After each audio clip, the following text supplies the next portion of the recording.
Papalabasin ng administrasyon na ako ay isang terorista sa loob at labas ng Pilipinas.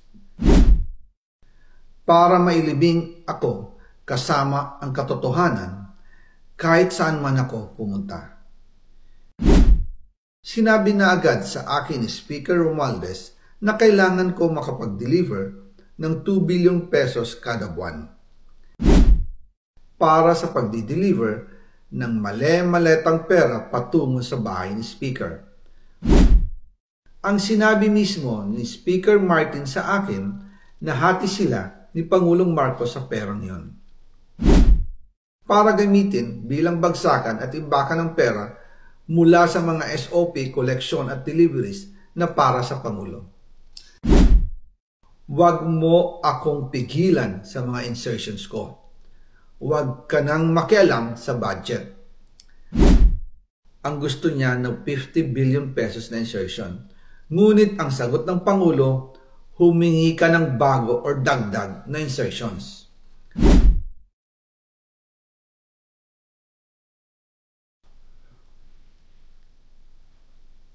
Magandang araw po sa inyong lahat.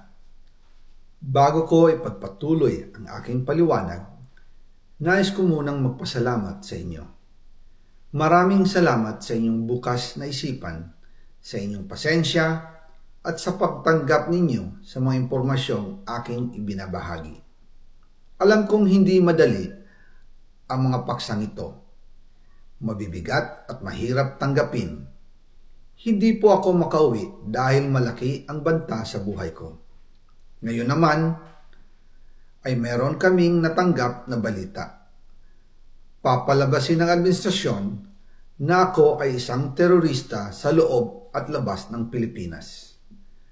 Para mailibing ako kasama ang katotohanan kahit saan man ako pumunta.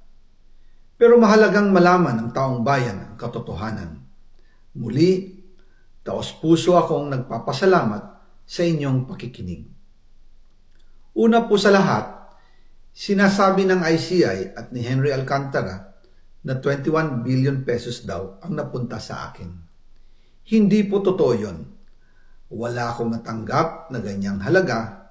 Ang totoo, mula 2022 hanggang 2025, ang kabuuang pera na dumaan sa akin para ibigay kay Pangulong Bongbong Marcos at kay dating Speaker Martin Romualdez ay umabot sa 56 billion pesos at hiwalay pa dyan ang 100 billion pesos insertion ng Pangulo sa 2025 budget.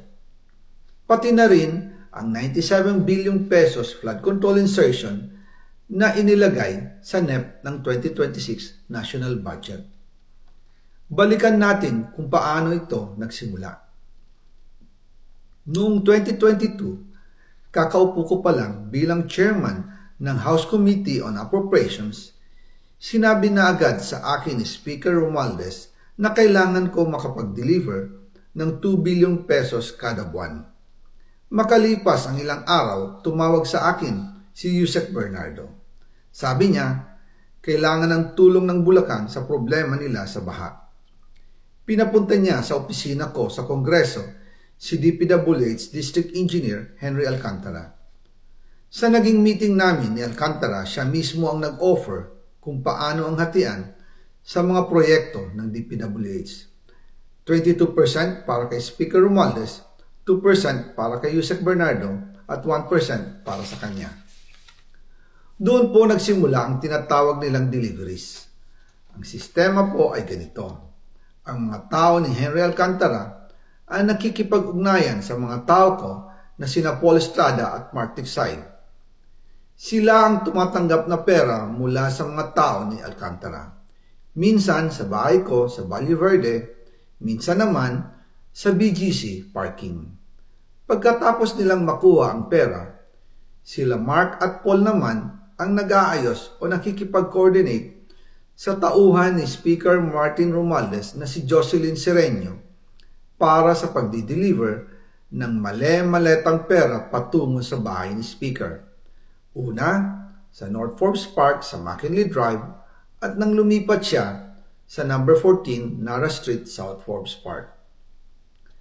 Gusto ko pong linawin, hindi ako nakikialam sa mismong proseso ng paghatid. Dumaan lang po sa akin ang pera na agad dinideliver kay Speaker Romualdez. Ako lang po ang nagko-confirm sa text kay Speaker kapag nadala na ang pera sa bahay niya.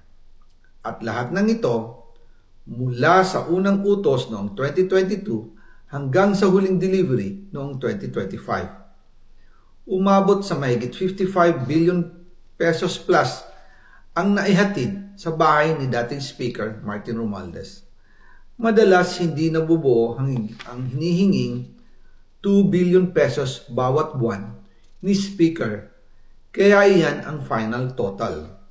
Ang sinabi mismo ni Speaker Martin sa akin na hati sila ni Pangulong Marcos sa perang yon. Ang listahan ng mga deliveries na ito, kung kailan, magkano, at saan dinala, ilalabas ko po kasabay ng video na ito.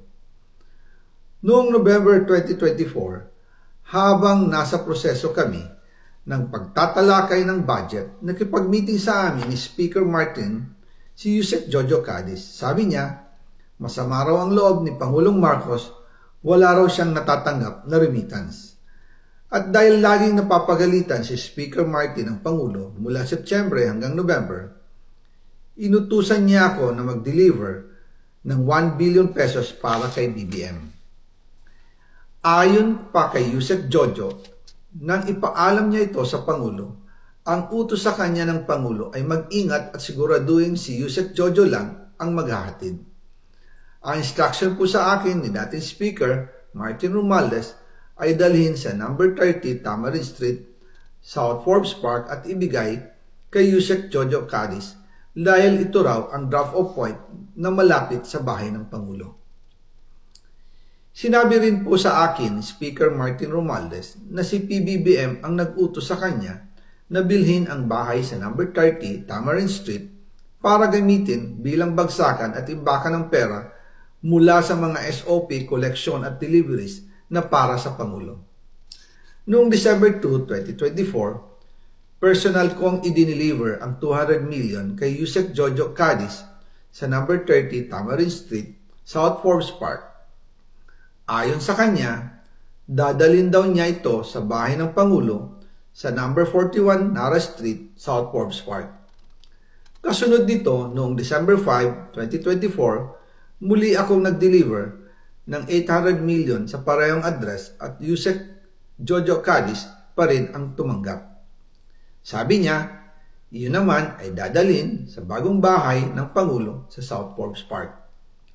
Sa kabuuan, 1 billion pesos ang personal kong naihatid.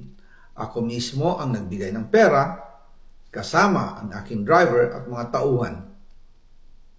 At lahat ito ay base sa direktang utos ni Speaker Martin Romualdez.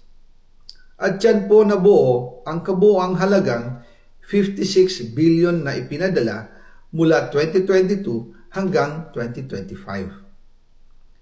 Pero kahit na i-deliver na ang 1 billion pesos para kay Pangulong Marcos at kahit na isama na rin sa 2025 budget ang 100 billion pesos insertion sa pamamagitan ng BICAM Committee, ayon mismo sa utos ng Pangulo, nagagalit pa rin daw si BBM.